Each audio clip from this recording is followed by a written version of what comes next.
Hello everyone, welcome to the joint operational briefing. As stated earlier, please. The mic's on.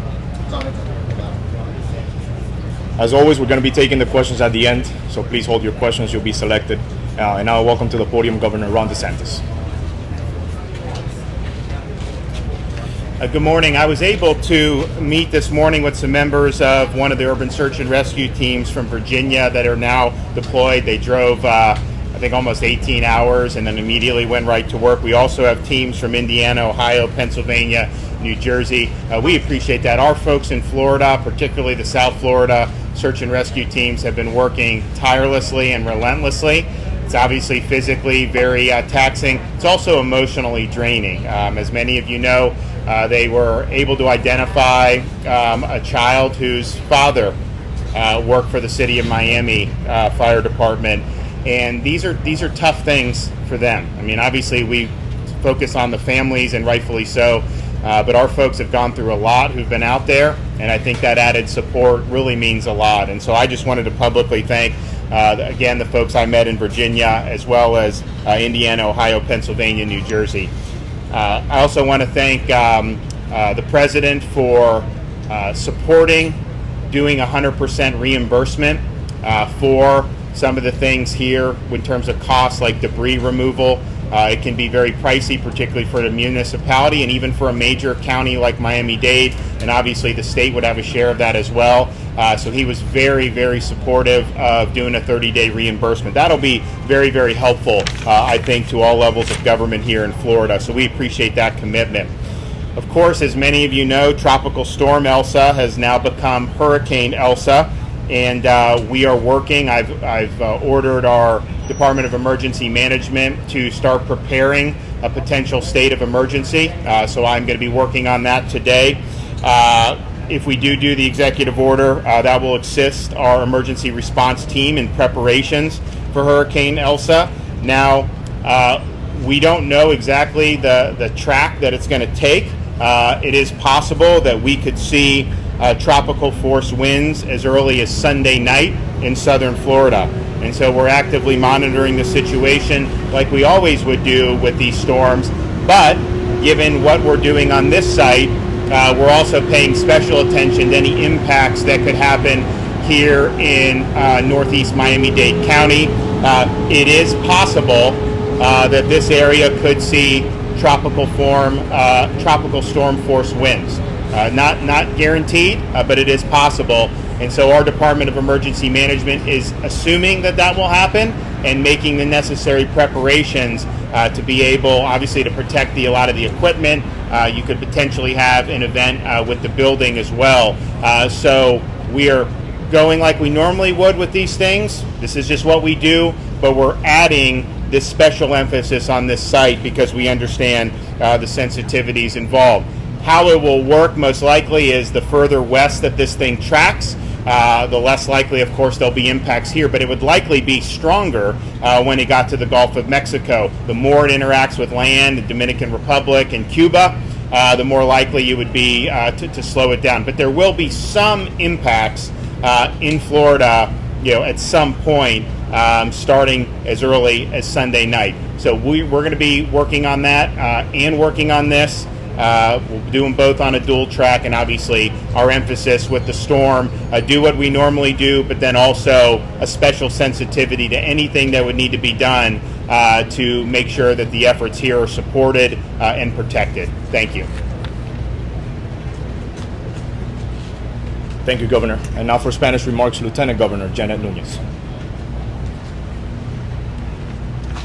Buenos días. El gobernador DeSantis y yo nos pudimos reunir con el equipo de Virginia que ha llegado después de manejar 18 horas. Enseguida se incorporaron en parte de nuestro grupo, nuestro equipo de búsqueda y de rescate. Se han desplegado 5 fuerzas de tarea federal de Virginia, Indiana, Ohio, Pennsylvania y New Jersey. Les queremos agradecer el apoyo que nos han dado, que nos han brindado a nuestros equipos. Como se pueden imaginar, nuestros equipos que están aquí desde el primer día están agotados, no solamente físicamente, pero también mentalmente y emocionalmente. Como vieron, el gobernador indicó que esta mañana la tormenta tropical se ha convertido en un huracán. Debido a la incertidumbre de los impactos, el gobernador está planeando emitir una orden ejecutiva tal vez más tarde hoy. Esa orden ejecutiva nos ayudará en lo que es los equipos estatales, en los recursos de respuesta y de emergencia, en los preparativos para ese huracán. Todavía no sabemos el impacto, pero debido a lo que estamos viendo en lo que es la trayectoria, tal vez vamos a ver ráfagas de algún tipo aquí, tal vez el domingo por la tarde, por la noche. Y por eso vamos a continuar monitoreando, hablando con los expertos, a ver si hay que hacer algún cambio a lo que es la trayectoria, los pronósticos. De nuevo, desde esta mañana, 64 personas se han registrado para asistencia. Le agradecemos no solo las agencias estatales, pero también FEMA por su ayuda, su asistencia, que sigue siendo esencial para todo lo que es el trabajo que tienen adelante. También hemos proveído no solo PPE, pero también botas de repuesto, otro tipo de ropa para nuestros socorristas. Esto va a seguir continuando siendo una misión del Estado. Desde esta mañana, el Departamento de Transporte ha retirado más de 170 camiones cargados de material de construcción del sitio con un peso total de más de 1.600 toneladas. Nuestro Departamento de Oportunidades Económicas de la Florida ha completado más de 28 evaluaciones de los negocios impactados. Y como siempre, le agradecemos a los equipos, les agradecemos a todos los que están trabajando en esta tarea que cada día se pone más y más duro, más y más difícil. Muchas gracias. Thank you, Lieutenant Governor. And now, Congresswoman Debbie Wasserman Schultz. Thank you so much. I had a chance to meet with a number of the families this morning, both survivor families as well as families that are still struggling to know about the results with their own family members. And I can tell you that both following yesterday's visit by President Biden, meeting for 3 hours with the families, and then their sense today that there is so much more relief and reassurance and comfort following his visit. That the role of consoler in chief is so important, and it's one that President Biden really does better than no one else. I particularly want to stress his proactive announcement that the federal government would provide 100% reimbursement for the next 30 days. I know I began talking about that and the impact on the budget for little towns like Surfside and even the county, as the governor mentioned, knowing that those costs are going to be taken care of 100% in the first 30 days of this crisis is really important, and it takes a load and a burden off of our governments here that are responding. I want to also emphasize that with the potential onset of a hurricane, we're certainly taking a whole of government approach to this. We always take a whole of government approach to when a hurricane potentially is going to hit our shores. So making sure that you're ready, that you prepare for a hurricane, the hurricane possibly coming now, and make sure that you have your 7 days of supplies and get your house and your personal belongings in order, and make sure that you have a plan to keep yourself safe if it does come closer to our shores. And then lastly, just something really important, because as time goes on in the disaster, we often have the bureaucracy start to set in, and we're talking about people here, so we want to make sure that they have accurate information. At the mobile office hours that I have at the Family Assistance Center, and talking with families yesterday, there's starting to be concerns. Some of them are staying in hotels, and the time for them to stay in a hotel is going to run out, and they want to know how can they get access to the federal relief. If they don't qualify for federal relief, which if they're not citizens and don't have a U.S. citizen child, then they wouldn't, where can they get access to the charitable relief? Because the charitable relief has been so incredibly generous. Everyone who needs access to the individual assistance or help from FEMA or from the charities that have been working to assist families would do so at the Family Assistance Center. Make sure, if you're a family in need that has been impacted by the collapse, to go to the Family Assistance Center, register with the Family Assistance Center if you have not done so already, and also make sure that you register with FEMA, which you can also do at the Family Assistance Center. And then, our office is always available, and I have staff on the ground at the Family Assistance Center to help cut through any of the red tape. Thank you so much. Thank you, Congresswoman. Now Miami-Dade County Mayor Daniela Levine Cava.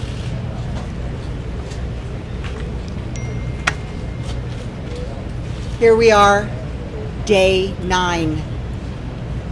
Yesterday evening, just before 5 p.m., the search and rescue mission was able to resume operations, as you all know, following the engineer's evaluation.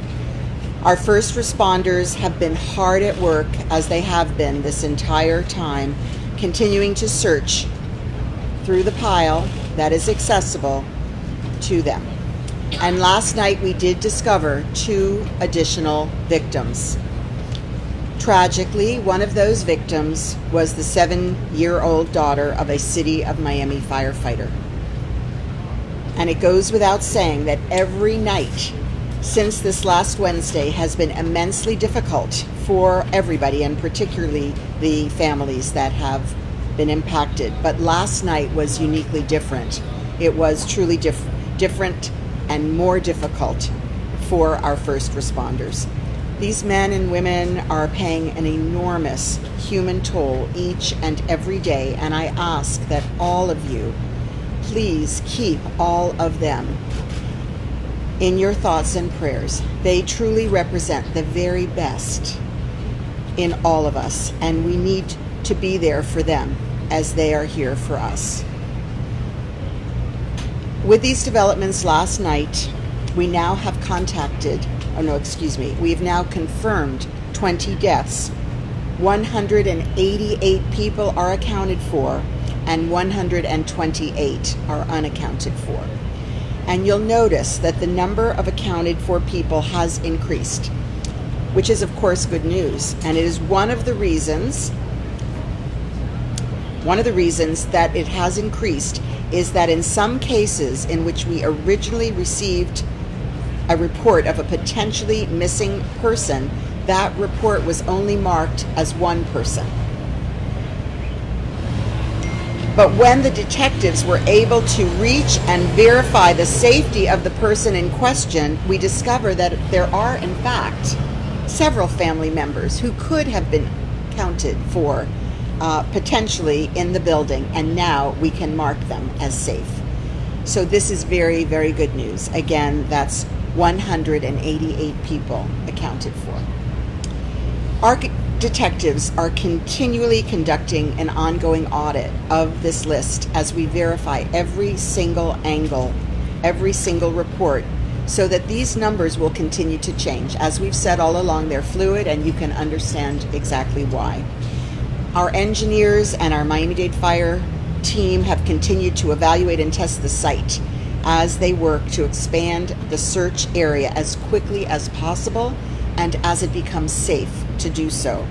We're proceeding with our evaluation of all of the factors, all of the time, and the impacts related to the demolition of the building, while the search and rescue continues as our top priority. And it is important to stress, as our engineer explained yesterday evening, that a demolition cannot be done overnight. In fact, it takes weeks to demolish a building. We continue to aggressively monitor what is now Hurricane Elsa. We could potentially feel sustained tropical storm force winds as early as Sunday midday. We'll be joined by our Weather Service and our Department Incident Commander Charles Cyril and our Florida Department of Emergency Management Director Kevin Guthrie to provide more detail on our preparedness for the site and our storm prep for the entire community. So please stay tuned. I want to once again remind everybody here in South Florida that hurricane season is very much upon us, and it's important to make sure that you have a plan in place and that you take key precautions at home. Everyone must prepare now for the eventuality of a storm. As we've been saying all along, the level of coordination and collaboration between Miami-Dade County, the state of Florida, the city of Surfside, the federal government, and all of our local partners is truly unprecedented. This is truly unprecedented, and we know the world is watching. This has been the largest non-hurricane related emergency mobilization of resources in the history of our state, and it would not be possible without the ongoing cooperation and commitment of everybody on the ground. So please, let's all continue to keep the victims, their families, our first responders in your thoughts and prayers. Thank you and God bless. Aquí estamos en el día 9. Ayer por la noche, alrededor de a las 5 de la tarde, la misión de búsqueda y rescate pudo reanudar sus operaciones después de la evaluación de los ingenieros, y nuestros primeros en responder han estado trabajando arduamente como siempre para continuar buscando en la parte de la pila a la que tienen acceso. Anoche recuperamos a 2 víctimas más. Trágicamente, una de estas víctimas era la hija de 7 años de un bombero de la ciudad de Miami. No hace falta decir que todas las noches desde el miércoles pasado han sido inmensamente difíciles para todos, especialmente para las familias afectadas. Pero anoche fue especialmente difícil para nuestros socorristas. Mi corazón está con ellos. Con estos desarrollos de anoche, ahora tenemos 20 muertes confirmadas, 188 personas contabilizadas y 128 desaparecidas. Notará que el número de personas contabilizadas ha aumentado. Esto es una buena noticia, muy buena noticia. Una de las razones por las que este número ha aumentado es que en algunos casos, cuando recibimos regionalmente un informe de una persona potencialmente desaparecida, ese informe solo se marcó con una persona, pero cuando los detectives pueden llegar y verificar la seguridad de la persona en cuestión, descubrimos que de hecho hay varios miembros de la familia que potencialmente podrían haber estado en el edificio, pero no lo estaban. Y están marcados como seguros ahora, y esas son muy buenas noticias para todos.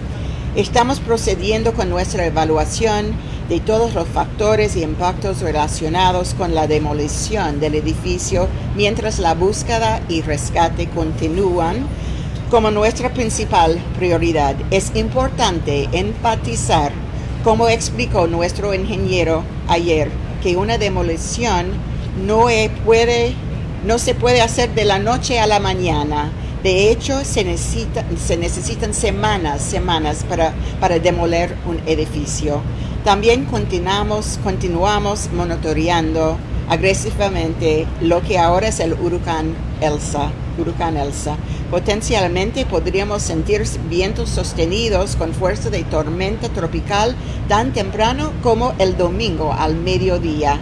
Una vez más, quiero recordarles a todos aquí en el sur de la Florida, es la temporada de huracanes y es muy importante asegurarse de tener un plan y tomar las precauciones en serio. Por favor, continúe manteniendo a las víctimas, sus familias y todos nuestros socorristas en sus pensamientos y oraciones. Gracias y Dios te bendiga.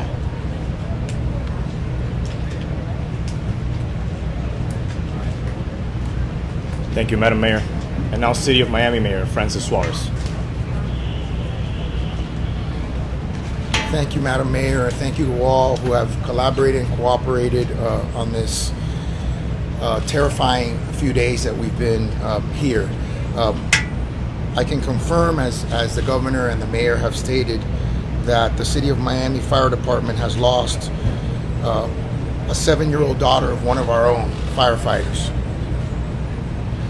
She was recovered last night by members of our Urban Search and Rescue Team in Florida Task Force 2.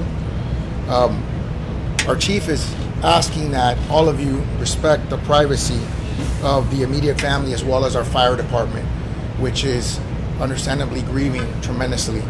I'm the father of 2 children. I have a 7-year-old son, and the thought of losing him in this way is unimaginable for me and my family. And I think this tragedy has haunted so many of us because so many of us know someone who has been in the building or affected by this tragedy. And so now, not only do we know someone, this is someone that's a member of our family, of our fire family. So that's why I'm here today. Estoy aquí agradecido a los esfuerzos de todos, particularmente los bomberos que están de búsqueda y rescate, que están cada día arduamente tratando de rescatar a personas atrapadas en el edificio. Puedo confirmar, como ha confirmado la alcaldesa Condal y el gobernador, que perdimos la hija de un miembro de nuestra familia de bomberos. Fue rescatada, fue conseguida por un miembro del equipo de búsqueda y rescate nuestro y del Task Force Florida número 2. Le pedimos a todos ustedes en la prensa que por favor respeten la privacidad del bombero y de nuestro departamento de bomberos, que obviamente están severamente afectados en este momento. Yo, siendo padre de 2 hijos, uno de 7 años también, no puedo comprender ni imaginar la pérdida que está sintiendo en este momento el miembro de nuestra familia en la ciudad de Miami. Así que esta tragedia que ha tocado las vidas de tantas personas, no solo directamente, pero tanto por las razones que alguien conoce a alguien que está en el edificio afectado por esta tragedia, ha sido algo que en este momento está afectando íntimamente a la ciudad de Miami, y por esa razón me encuentro aquí hoy. De nuevo les pido sus oraciones y también les pido privacidad por la familia y por nuestro departamento. Gracias. Thank you, Mayor Suarez. From the National Weather Service, Robert Moriera. Good morning. We continue to closely monitor Hurricane Elsa as it moves over the Caribbean Sea this weekend. By late Sunday or early Monday, we expect that the storm will be emerging off the coast of Cuba and approaching or getting pretty close to Florida during the Monday to Tuesday timeframe. So as the mayor and the governor said earlier, the tropical storm force winds could begin as early as Sunday here in South Florida. Most likely, based on the official forecast, it would be Monday and possibly even into Tuesday. So we do have this weekend to prepare for the possibility of tropical storm conditions at least. There's still a lot of uncertainty, as you've heard. There's still a lot of uncertainty in the forecast, how it will evolve, how the storm will interact with the land areas that are to our south, and that could affect not only the intensity or how strong the storm is, but also the track that it takes. So right now, we'll continue to closely monitor the storm. We'll be providing, of course, advisories every 6 hours, and just to be ready, look over our preparedness plans this weekend, and be ready for the potential of tropical storm conditions, along with heavy rainfall early next week. Brevemente en español, estamos siguiendo de monitorear el huracán Elsa, que está sobre el Mar Caribe. Se espera que atraviese el Mar Caribe este fin de semana, posiblemente para tarde el domingo o temprano el lunes, ya acercándose un poco más hacia la Florida. Los posibles impactos, si nos afecta aquí en el sur de la Florida, sería posiblemente tan pronto como el domingo, pero más probablemente el lunes y también posiblemente hasta el martes. O sea, tenemos algunos días este fin de semana para prepararnos para un posible impacto. Todavía hay bastante incertidumbre en cuanto a la trayectoria que va a tomar esta tormenta y también con qué fuerza o qué fuerza va a tener.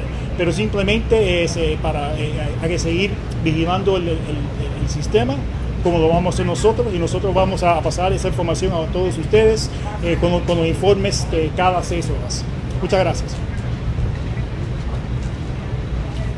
Thank you, Mr. Moriera. Now, Division Director for Office of Emergency Management, Deputy Incident Commander, Charles Cyril.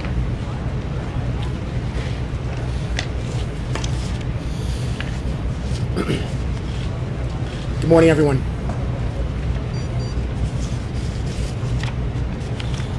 With Hurricane Elsa strengthening into Category 1 hurricane, the Miami-Dade County Office of Emergency Management and the Florida Division of Emergency Management are working together to assess all potential impacts as it approaches. As we enter the holiday weekend, please ensure you monitor the progress of this storm and begin your personal preparedness. Make sure you have 3 to 7 days of supplies on hand for each person in your home.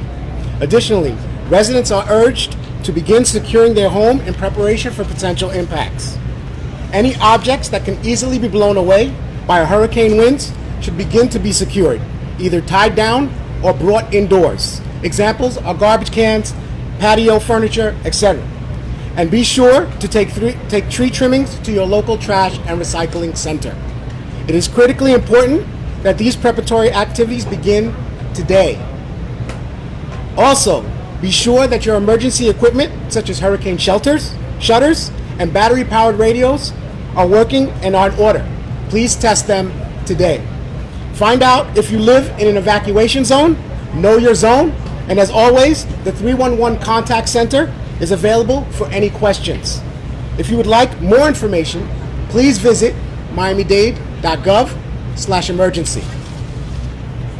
Miami-Dade County officials will continue to monitor the storm and will ensure any advisories in conjunction with the National Weather Service as they become necessary.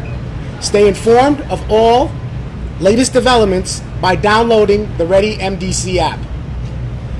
Of course, the ongoing search and rescue mission, as well as providing support for the afflicted families, remains our highest priority. Our Family Assistance Center is open from 12 p.m. to 5 p.m. 7 days a week. There are currently 26 organizations there providing services to the families and their survivors. Mental health, grief counseling, financial lodging, travel, and many other services to those in need are being provided to date. Currently, there are 63 families that have been served. Thank you. Thank you, Mr. Sorrell. And now in Spanish, on behalf of the Deputy Incident Commander, Miami-Dade Fire Rescue, Director of Media and Public Relations, Erica Benitez. Muy buenos días. Como ya saben todos, estamos en plena temporada de huracanes y al entrar este fin de semana festivo queremos que se aseguren de comenzar sus planes de preparación personales. Asegure de tener todos los suministros disponibles por lo menos de 3 a 7 días. Además, instamos a todos los residentes a mantenerse informados descargando la aplicación de Ready MDC para más información. También los residentes deben comenzar a proteger sus hogares en este momento. Cualquier objeto que pueda ser arrastrado fácilmente por el viento debe comenzar ya a asegurarlo desde ahora. Lleve los recortes de árbol a un centro de reciclaje y basura local. Además, asegúrese de que su equipo de emergencia, como contraventanas para huracanes, además radios de batería y todo lo que puede llegar a necesitar en estos casos, esté listo y preparado. También averigüe si usted vive en una zona de evacuación. Como siempre, el centro de información o de contacto, el 311, está disponible para cualquier pregunta que tengan sobre la preparación para este fin de semana. Además, si desea obtener más información sobre estos planes de preparación, puede visitar miamidade.gov/emergency. Los funcionarios del condado de Miami-Dade continúan monitoreando la tormenta y emitirán cualquier aviso necesario para mantenerlos informados. Muchas gracias. Thank you, Erica. And now Surfside Mayor Charles Burkett. Good morning, everybody. As I usually do now, early this morning I spent a good amount of time at the site. I also went up to the family briefing, and I have a couple messages from there. Chief Brian Rafsky has done a stupendous job arranging for the families to be moved around this town and being able to obtain the services that we're offering. They've instituted bus trams, and the families can now just hop on and hop off and get to where they need easily, which is a great step forward. With respect to the maximum effort that's being put forward by Search and Rescue, I want to personally commend Chief Ray Jadilla for working 20 hours a day and sleeping 4 hours a night since the beginning of this. He's the only guy that I see, well, I should take that back. He's the guy that I always see when I'm here, and I'm here a lot. Okay, I'm sleeping a little more than 4 hours a night. It's probably up to 5.5 or 6. But Ray has been a beacon, a rock, a source of hope for the families. He's there at those briefings every single day, answering very tough questions. He is passionate, he's compassionate, he's understanding, and he's, most importantly, he's flexible. He's heard the direction from the county mayor, he's heard the direction from the state officials, from the governor, he's heard the directions from the president, and he's following them. He's not letting bureaucratic roadblocks get in the way. The support for the families is unparalleled. It really is. It's astounding how wonderful and beautiful our resources, our county resources, our local resources, all the municipalities that are joining together.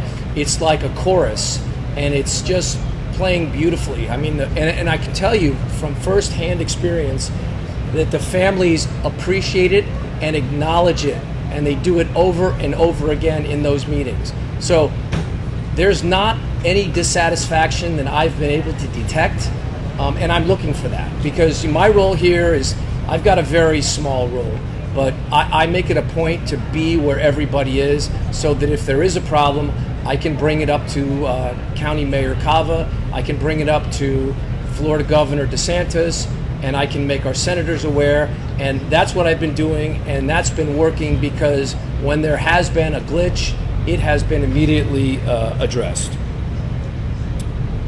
I want to personally call out and thank Governor DeSantis and Lieutenant Governor Jeanette Nunez for being in Surfside as much as they are in Surfside. It's very difficult for them to run the state of Florida, but also spend as much time as they do here. I can tell you from the town of Surfside, and I imagine from the families and the residents of South Florida, we are all very, very grateful, and it's super reassuring to see their faces all the time around this disaster. I want to also congratulate, listen, we had a very difficult situation yesterday where the work was stopped, and there was incredible pressure on Mayor Cava. Incredible. I know for a fact that I was asking a lot of hard questions, and she was rock solid. She did what she needed to do, and she got that work started up again. And I know the families and everybody else is very thankful for that, and we praise her leadership skills. A lot of people have called about animals in the building.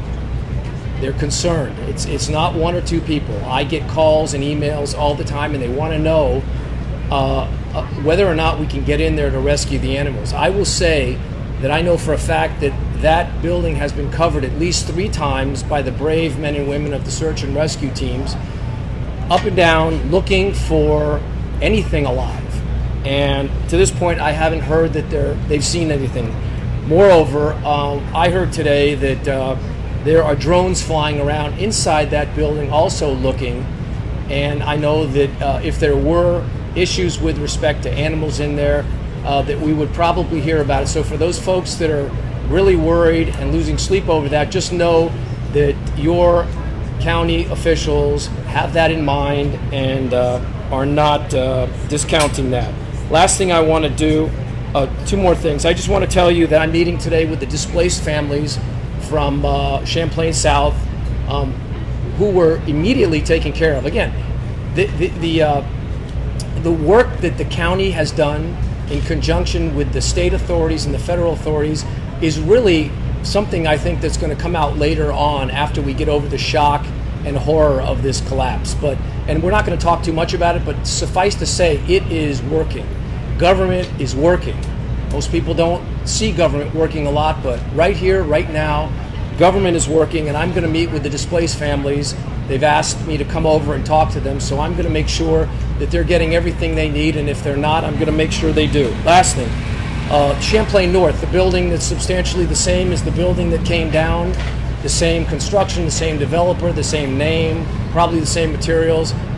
People are worried. Some people are especially worried, and we have made arrangements for them to be relocated. Further, our building official, in conjunction with our experts, are now getting ready to x-ray columns and do a deep dive, a forensic study into the structure, take that data back, plug it into the models, and get to the point where we can definitively tell the people that are living there whether or not we think there's an issue or not, which I'm hopeful will give our residents a little more peace of mind. Thank you. Thank you, Mayor. And now for Creole translation, Lionel Laravel.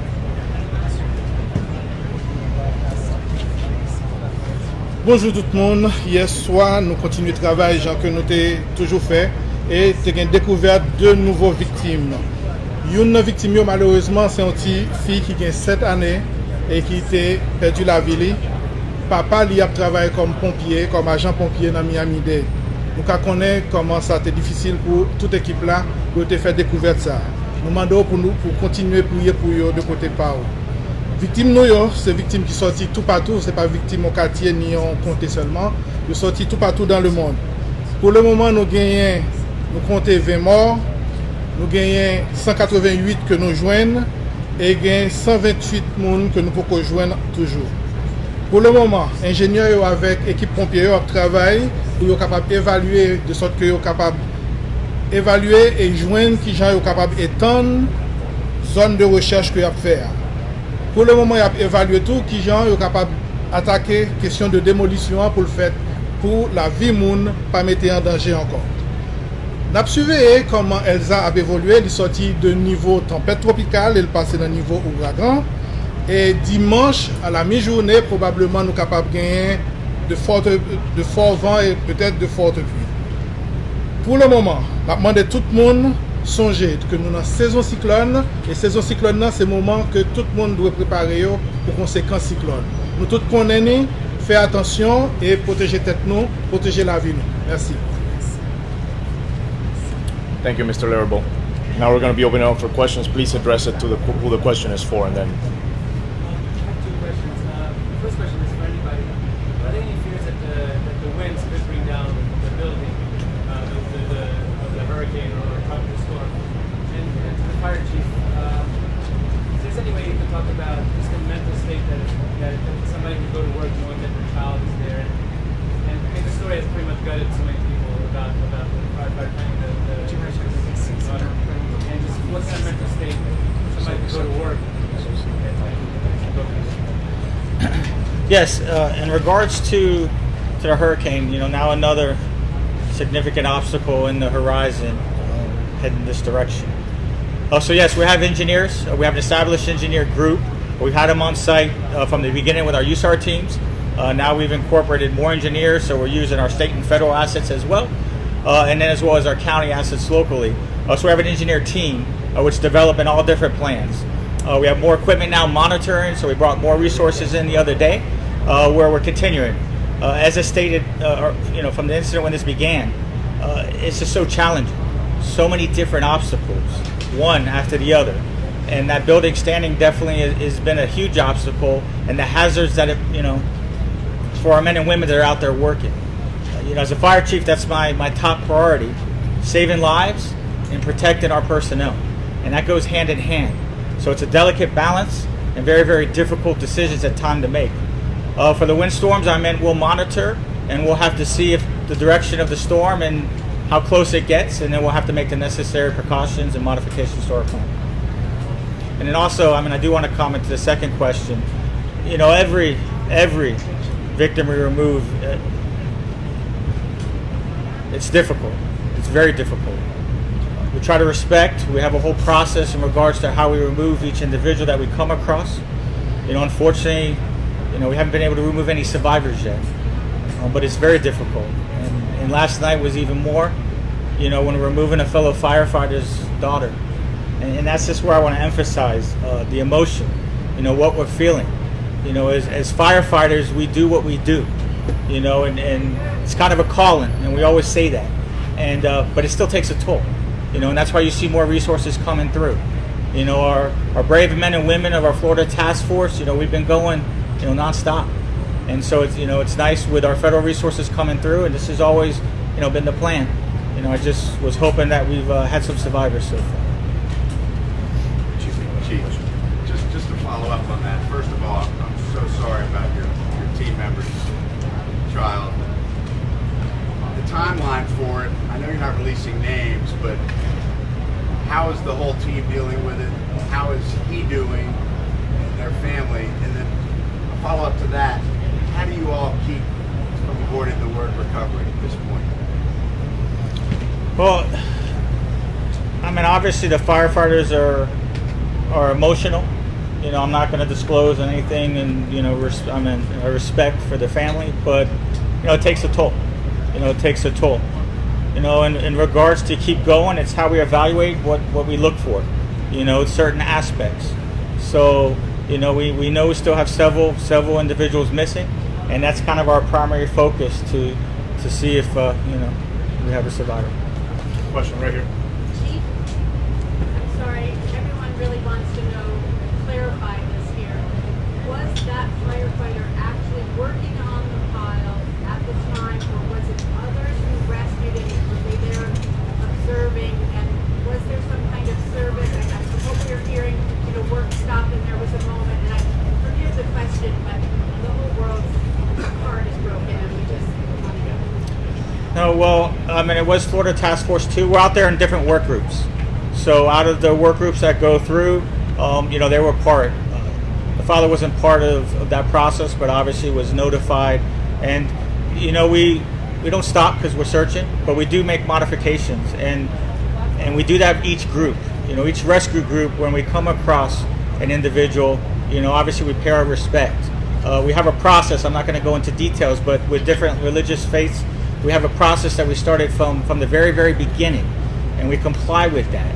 So it's obviously with police and homicide involved, and there are multiple steps. We'll definitely disclose what we did at a later time. I don't think now's the time, but definitely I want to emphasize we do that, and we honor all the loved ones that we've lost.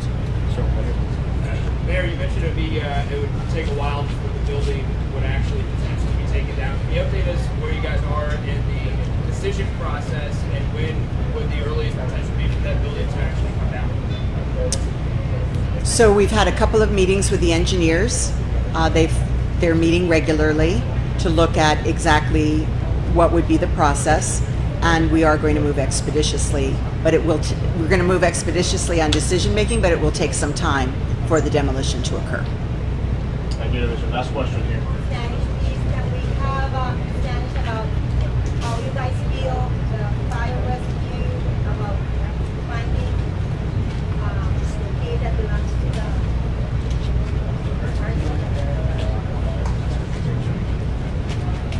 ¿Nos puedes, por favor, Erika, decir cómo se siente el cuerpo de bomberos saber tener que encontrar la hija de un colega y si ese colega estaba activo trabajando?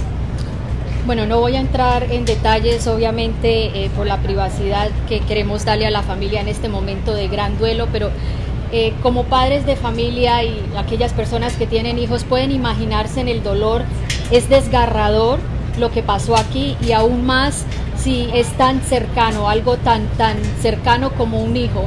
Estas personas, estos rescatistas que están arriesgando sus propias vidas, no dejan de ser humanos. El hecho de encontrar un hijo, una hija en estas condiciones es desgarrador, es fuertísimo, es escalofriante el pensar pasar por un momento así, y me imagino, y como cualquier otra persona, es un momento el cual no se le desea a nadie, especialmente cuando ellos están aquí salvando vidas, y llegar a un momento donde no poder salvar la vida de un ser tan cercano como su propio hijo es desgarrador, y esto como seres humanos llega muy adentro del alma.